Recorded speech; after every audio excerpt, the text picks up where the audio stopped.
पुण्यातल्या हिंजवडीत टेम्पो ट्रॅव्हलरला लागलेल्या आगीमध्ये चौघांचा होरपळून मृत्यू झालाय। व्योमा ग्राफिक्स या कंपनीचे 12 कर्मचारी यामध्ये प्रवास करत होते। टेम्पो ट्रॅव्हलरच्या इंजिनमध्ये अचानक आग लागली, त्यामुळे ड्रायव्हर लगेचच खाली उतरला। मात्र मागचं दार न उघडल्यानं 4 जणांचा होरपळून मृत्यू झालाय।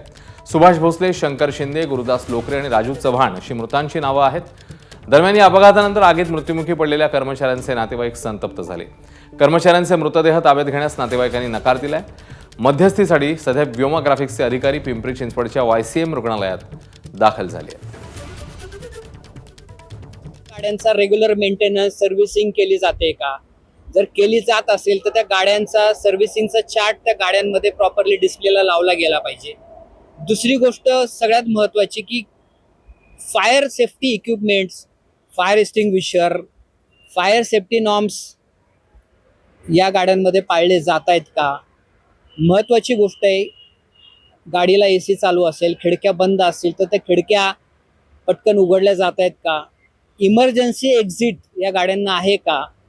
तर या गोष्टींची काळजी घेणं खूप गरजेचं आहे। माणसाला घाई असती की शक्यतो बाबा पब्लिक ट्रान्सपोर्ट आहे त्याचा वापर करावा, भले वेळ लागेल पण त्यांनी जावं असं म्हणत यायला लागलं। रहदारीचा रस्ता असून सुद्धा आणि मोठ्या मोठ्या काचा असून सुद्धा जर 4 लोक आतमध्ये दुर्दैवी मृत्यू होत असेल तर ह्याचं शहानिशा करणं गरजेचं आहे।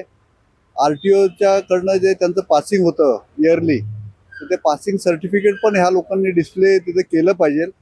आणि सगळ्यात महत्त्वाचं की RTO आपलं सांगत असतं नेहमी की फायर एक्सटिंग्विशर, ॲटलिस्ट एक फायर एक्सटिंग्विशर तरी गाडीमध्ये पाहिजे आहे। तर ह्याची पूर्तता केली जाते की नाही ही पण पाहणं गरजेचं आहे।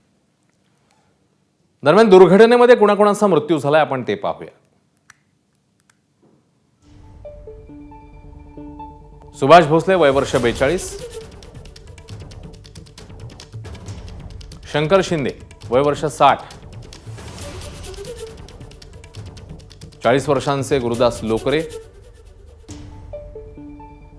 आणि राजू चव्हाण हे देखील वय वर्ष 40 या चौघांचाही या घटनेमध्ये मृत्यू झालाय।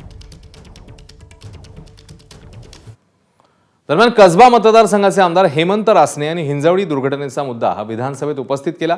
कंपनीकडून 4ही मृतांच्या नातेवाईकांना भरीव मदत मिळावी, तसंच गाडी नादुरुस्त होती का याची चौकशी करून कारवाई व्हावी अशी मागणी त्यांनी केली आहे। आज सकाळी 7:30 वाजता हिंजवडी फेज 1 मध्ये एक मिनी बस व्योमा ग्राफिक्स या कंपनीची हिंजवडी फेज 1 मध्ये आली असताना त्या इंजिनला, गाडीच्या इंजिनला आग लागली आणि आग लागली कशी हे बघण्याकरता ड्रायव्हर खाली उतरल्यानंतर ते आग भडकली आणि त्या आगीमध्ये बसमध्ये असणाऱ्या 4 जणांचा सुभाष भोसले, शंकर शिंदे, गुरुदास लोकरे, राजू चव्हाण यांचा मृत्यू झाला आणि 6 जण सुखरूप बाहेर पडले।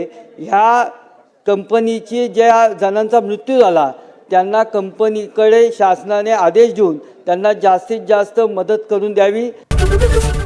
ABP माझा, उघडा डोळे बघा नीट।